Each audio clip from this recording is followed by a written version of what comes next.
श्री राधा कृष्णाय नमो नमः। सर्वप्रथम मैं भगवान श्री राधा गोविंद के चरण कमलों की वंदना करता हूँ। आप सभी भक्त सज्जन श्रोताजनों को भी सादर नमस्कार करता हूँ। श्री गर्ग संहिता के माधुर्य खंड से हमने पिछले कथा में श्रुति रूपा गोपियों की कथा का श्रवण किया था। आज की कथा में हम ऋषि रूपी गोपियाँ, मिथिला देश की गोपियाँ, कौशल प्रदेश की गोपियाँ और अयोध्या प्रदेश की गोपियों के तप और श्री कृष्ण प्राप्ति के उनके मनोरथ के सिद्ध होने की अति सुंदर और ज्ञानप्रद कथा का श्रवण करेंगे। ये कथा अति ही सुंदर और रोचक है। कृपया इसका एकाग्रता और भक्ति भाव से श्रवण करें। कथा इस प्रकार से प्रारंभ होती है। श्री नारद जी कहते हैं, मैथिल, अब तुम ऋषि रूपा गोपियों की कथा सुनो। वह सब पापों को हर लेने वाली, परम पावन तथा श्री कृष्ण के प्रति भक्ति भाव की वृद्धि करने वाली है। वंग देश में मंगल नाम से प्रसिद्ध एक महामनस्वी गोप था, जो लक्ष्मीवान, शास्त्र ज्ञान से संपन्न तथा 9 लाख गौवों का स्वामी था। मिथिलेश्वर उसके 5000 पत्नियां थीं। किसी समय देव योग से उसका सारा धन नष्ट हो गया। चोरों ने उसकी गौवों का अपहरण कर लिया। कुछ गौवों को उस देश के राजा ने बलपूर्वक अपने अधिकार में कर लिया। इस प्रकार दीनता प्राप्त होने पर मंगल गोप अति दुखी हो गया। उन्हीं दिनों श्री रामचंद्र जी के वरदान से स्त्री भाव को प्राप्त हुए दंडकारण्य के निवासी ऋषि उसकी कन्याएं हो गए। उस कन्या समूह को देखकर दुखी गोप मंगल और भी दुख में डूब गया और आधी व्याधि से व्याकुल रहने लगा। उसने मन ही मन इस प्रकार कहा। मंगल बोला, क्या करूं, कहाँ जाऊं, कौन मेरा दुख दूर करेगा। इस समय मेरे पास ना तो लक्ष्मी है, न ऐश्वर्य है, न कुटुंबी जन और न कोई बल ही है। हाय, धन के बिना इन कन्याओं का विवाह कैसे होगा। जहाँ भोजन में भी संदेह हो, वहाँ धन की कैसी आशा। दीनता तो थी ही, काकतालीय न्याय से कन्याएं भी इस घर में आ गई। इसलिए किसी धनवान और बलवान राजा को ये कन्याएं अर्पित करूंगा, तभी इन कन्याओं को सुख मिलेगा। नारद जी कहते हैं, राजन, इस प्रकार उन कन्याओं की कोई परवाह न करके उसने अपनी ही बुद्धि से ऐसा निश्चय कर लिया और उसी पर डटा रहा। उन्हीं दिनों मथुरा मंडल से एक गोप उसके यहाँ आए। वह तीर्थ यात्री था। उसका नाम था जय। वह बुद्धिमानों में श्रेष्ठ और वृद्ध था। उसके मुख से मंगल ने नंदराज के अद्भुत वैभव का वर्णन सुना। दीनता से पीड़ित मंगल ने बहुत सोच विचार कर अपनी चारुलोचना कन्याओं को नंदराज के व्रज मंडल में भेज दिया। नंदराज के घर में जाकर वे रत्नमय भूषणों से विभूषित कन्याएं उनके गोष्ठों में गौवों का गोबर उठाने का काम करने लगी। वहां सुंदर श्री कृष्ण को देखकर उन कन्याओं को अपने पूर्व जन्म की बातों का स्मरण हो आया और वे श्री कृष्ण की प्राप्ति के लिए नित्य यमुना जी की सेवा पूजा करने लगी। तदंतर एक दिन श्यामल अंगों वाली विशाल लोचना यमुना जी उन सबको दर्शन दे वर प्रदान करने के लिए उद्यत हुई। उन गोप कन्याओं ने यह वर मांगा कि ब्रजेश्वर नंदराज के पुत्र श्री कृष्ण हमारे पति हो। तब तथास्तु कहकर यमुना वहीं अंतर्धान हो गई। वे सब कन्याएं वृंदावन में कार्तिक पूर्णिमा की रात को रासमंडल में पहुंची। वहां श्री हरि ने उनके साथ उसी तरह विहार किया जैसे देवंगनाओं के साथ देवराज इंद्र किया करते हैं। श्री नारद जी कहते हैं, राजन मिथिलेश्वर, अब मिथिला देश में उत्पन्न गोपियों का आख्यान सुनो। यह दशवमेघ तीर्थ पर स्नान का फल देने वाला और भक्ति भाव को बढ़ाने वाला है। श्री रामचंद्र जी के वर से जो 9 नंदों के घरों में उत्पन्न हुई थी, वे मैथिली रूपा गोप कन्याएं परम कमनीय नंद नंदन का दर्शन करके मोहित हो गई। उन्होंने मार्गशीर्ष के शुभ मास में कात्यायनी का व्रत किया और उनकी मिट्टी की प्रतिमा बनाकर वे षोडोपचार से उनकी पूजा करने लगी। अरुणोदय की वेला में वे प्रतिदिन एक साथ भगवान के गुण गाती हुई आती और श्री यमुना जी के जल में स्नान करती थी। एक दिन वे व्रजंगनाएं अपने वस्त्र यमुना जी के किनारे रखकर उनके जल में प्रविष्ट हुई और दोनों हाथों से जल उलीचकर एक दूसरी को भिगोती हुई जल विहार करने लगी। प्रातःकाल भगवान श्याम सुंदर वहां आए और तुरंत उन सबके वस्त्र लेकर कदम्ब पर आरूढ़ हो चोर की तरह चुपचाप बैठ गए। राजन, अपने वस्त्रों को ना देखकर वे गोप कन्याएं बड़े विस्मय में पड़ी तथा कदम्ब पर बैठे हुए श्याम सुंदर को देखकर लजा गई और हंसने लगी। तब वृक्ष पर बैठे हुए श्री कृष्ण उन गोपियों से कहने लगे, तुम सब लोग यहाँ आकर अपने अपने वस्त्र ले जाओ, अन्यथा मैं नहीं दूंगा।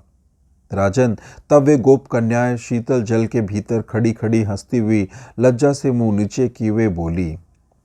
गोपियों ने कहा, हे मनोहर नंद नंदन, हे गोपरत्न, हे गोपाल वंश के नूतन हंस, हे महान पीड़ा को हर लेने वाले श्री श्याम सुंदर, तुम जो आज्ञा करोगे वही हम करेंगी। तुम्हारी दासी होकर भी हम यहाँ वस्त्रहीन होकर कैसे रहें? आप गोपियों के वस्त्र लूटने वाले और माखन चोर हैं। व्रज में जन्म लेकर भी बड़े रसिक हैं। भय तो आपको छू नहीं सकता है। हमारा वस्त्र हमें लौटा दीजिए, नहीं तो हम मथुरा नरेश के दरबार में आपके द्वारा इस अवसर पर की गई बड़ी भारी अनीति की शिकायत करेंगी। श्री भगवान बोले, सुंदर मंदहास्य से सुशोभित होने वाली गोप कन्याओं, यदि तुम मेरी दासियां हो तो इस कदम्ब की जड़ के पास आकर अपने अपने वस्त्र ले लो, नहीं तो मैं इन सब वस्त्रों को अपने घर उठा ले जाऊंगा। अतः तुम अविलंब मेरे कथानुसार कार्य करो। श्री नारद जी कहते हैं, राजन, तब वे सब ब्रजवासिनी गोपियां अत्यंत कांपती हुए जल से बाहर निकली और आनत शरीर हो हाथों से अंगों को ढककर शीत से कष्ट पाते हुए श्री कृष्ण के हाथ से दिए हुए वस्त्र लेकर उन्होंने अपने अंगों में धारण किए। इसके बाद श्री कृष्ण को लजीली आंखों से देखती हुए वहां मोहित खड़ी हो गई। उनके परम प्रेम सूचक अभिप्राय को जानकर मंद मंद मुस्कुराते हुए श्याम सुंदर श्री कृष्ण उन पर चारों ओर से दृष्टिपात करके इस प्रकार बोले। भगवान श्री कृष्ण ने कहा, गोपक कन्याओं, तुमने मार्गशीर्ष मास में मेरी प्राप्ति के लिए जो कात्यायनी व्रत किया है वह अवश्य सफल होगा, इसमें संशय नहीं है। परसों दिन में वन के भीतर यमुना के मनोहर तट पर मैं तुम्हारे साथ रास करूंगा, जो तुम्हारा मनोरथ पूर्ण करने वाला होगा। जो कहकर परिपूर्णतम श्रीहरि जब चले गए, तब आनंदलास परिपूर्ण हो मंदहास की छटा बिखेरती हुई वे समस्त गोप बालाएं अपने घरों को चली गई। श्री नारद जी कहते हैं, मिथिलेश्वर, अब कौशल प्रदेश की गोपिकाओं का वर्णन सुनो। यह कृष्ण चरितामृत समस्त पापों का नाश करने वाला तथा पुण्यजनक है। कौशल प्रांत की स्त्रियां श्री राम के वर से व्रज में 9 उपनंदों के घरों में उत्पन्न हुई और व्रज के गोपजनों के साथ उनका विवाह हो गया। वे सब की सब रत्नमय आभूषणों से विभूषित थी। उनकी अंग कांति पूर्ण चंद्रमा की चांदनी के समान थी। वे नूतन यौवन से संपन्न थी। उनकी चाल हंस के समान थी और वे उनके नेत्र प्रफुल्ल कमल दल के समान विशाल थे। वे पद्मिनी जाति की नारियां थी। उन्होंने कमनीय महात्मा नंद नंदन श्री कृष्ण के प्रति जार धर्म के अनुसार उत्तम, सुदृढ़ तथा सबसे अधिक स्नेह किया। व्रज की गलियों में माधव मुस्कुराकर पीतांबर छीनकर और आंचल खींचकर उनके साथ सदा हास परिहास किया करते थे। वे गो बालाएं जब दही बेचने के लिए निकलती थी तो दही लो ये कहना भूलकर कृष्ण लो कहने लगती थी। श्री कृष्ण के प्रति प्रेमासक्त होकर वे कुंजमंडल में घूमा करती थी। आकाश, वायु, अग्नि, जल, पृथ्वी, नक्षत्र मंडल, संपूर्ण दिशा, वृक्ष तथा जन समुदायों में भी उन्हें केवल कृष्ण ही दिखाई देते थे। प्रेम के समस्त लक्षण उनमें प्रकट थे। श्री कृष्ण ने उनके मन हर लिए थे। वे सारी व्रजंगनाएं 8 सात्विक भावों से संपन्न थी। प्रेम ने उन सबको परमहंसों की अवस्था को पहुंचा दिया था। नरेश्वर वे कांतिमती गोपन कन्याएं श्री कृष्ण के आनंद में ही मग्न हो ब्रज की गलियों में विचरा करती थी। उनमें जड़ चेतन का भान नहीं रह गया था। वे जड़ उन्मत्त और पिशाचों की भांति कभी मौन रहती तो कभी अति बोलने लगती थी। वे लाज और चिंता को तिलांजलि दे चुकी थी। इस प्रकार कृतार्थ होकर जो श्री कृष्ण में तन्मय हो रही थी, वे गोप कन्याएं बलपूर्वक खींचकर श्री कृष्ण के मुखारविंद को चूम लेती थी। राजन, उनके तप का मैं क्या वर्णन करूं, जो सारे लोक व्यवहार एवं मर्यादा मार्ग को तिलांजलि देकर हृदय तथा इंद्रिय आदि के द्वारा पूर्ण पर ब्रह्म वासुदेव में अविचल प्रेम करती थी, जो रास क्रीड़ा में श्री कृष्ण के कंधों पर अपनी बाहें रखकर प्रेम से विगलिचित हो श्री कृष्ण को पूर्णतः अपने वश में कर चुकी थी। उनकी तपस्या का अपने सहस्त्र मुखों से वर्णन करने में नागराज शेष भी समर्थ नहीं है। विदेहराज न्याय, वैशेषिक आदि दर्शनों के तत्वज्ञों में श्रेष्ठतम महात्मा योग, सांख्य और शुभ कर्म द्वारा जिस पद को प्राप्त करते हैं, वही पद केवल भक्ति भाव से उपलब्ध हो जाता है। आदिदेव श्री हरि केवल भक्ति से ही वश में होते हैं। निश्चय ही इस विषय में सदा गोपियां ही प्रमाण है। उन्होंने कभी सांख्य और योग का अनुष्ठान नहीं किया, तथापि केवल प्रेम से ही वे भगवत स्वरूप को प्राप्त हो गई। श्री नारद जी आगे कहते हैं, राजन, अब अयोध्या वासिनी गोपियों का वर्णन सुनो, जो चारों पदार्थों को देने वाला तथा साक्षात श्री कृष्ण की प्राप्ति कराने वाला सर्वोत्कृष्ट साधन है। मिथिलेश्वर सिंधु देश में चंपका नामक से प्रसिद्ध एक नगरी थी, जिसमें धर्मपरायण विमल नामक राजा हुए। वे कुबेर के समान कोष से संपन्न तथा सिंह के समान मनस्वी थे।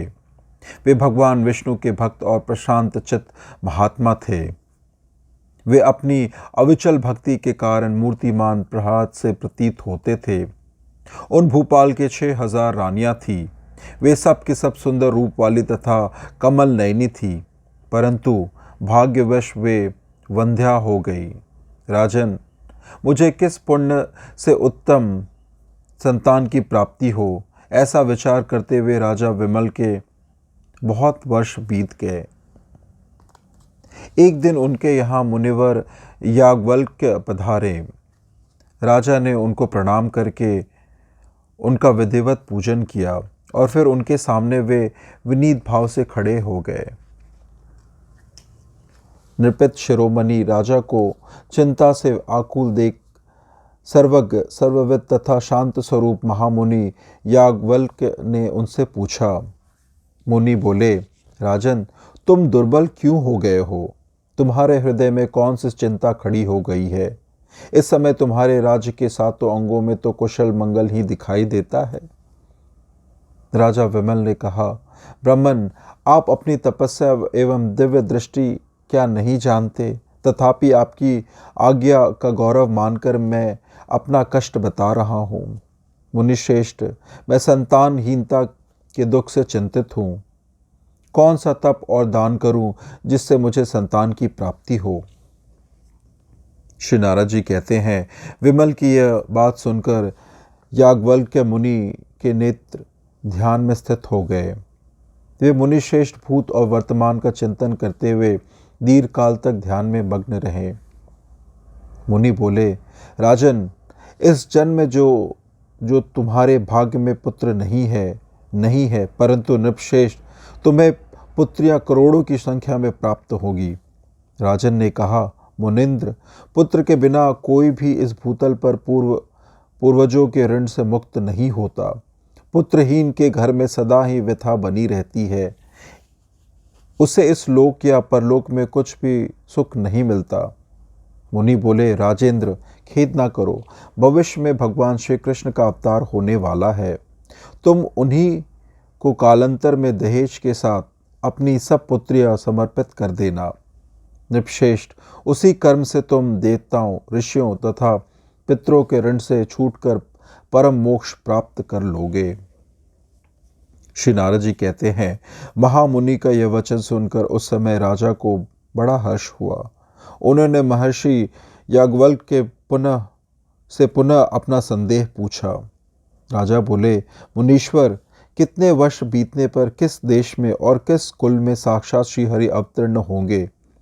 उस समय उनका रूप रंग क्या होगा? मुनि बोले, महाबाहो, इस द्वापर युग के जो अवशेष वर्ष हैं उन्हीं में तुम्हारे राजकाल के 115 वर्ष व्यतीत होने पर यादवपुरी मथुरा में यदुकल के भीतर भाद्रपास बुधवार कृष्ण पक्ष रोहिणी नक्षत्र हर्षण योग वृषभ लग्न ववकरण और अष्टमी तिथि में आधी रात के समय चंद्रोदय काल में, जबकि सब कुछ अंधकार सा आक्षण होगा, वसुदेव भवन में देवकी के गर्भ से साक्षात श्री हरि का आविर्भाव होगा। ठीक उसी तरह जैसे यज्ञ में अरणि काष्ठ से अग्नि का प्राकट्य होता है, भगवान के वक्षस्थल पर श्रीवत्स का चिन्ह होगा। उनकी अंग कांति मेघ के समान श्याम होगी। वे वनमाला से अलंकृत और अतीव सुंदर होंगे। पीतांबरधारी कमल नयन तथा अवतार काल में चतुर्भुज होंगे। तुम उन्हें अपनी कन्याएं देना। तुम्हारी आयु अभी बहुत है, तुम उस समय तक जीवित रहोगे, इसमें संशय नहीं है।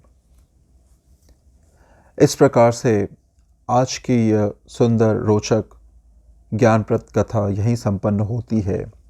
कथा श्रवण करने के लिए और अपना बहुमूल्य समय देने के लिए आपको धन्यवाद। श्री राधा कृष्णाय नमो नमः।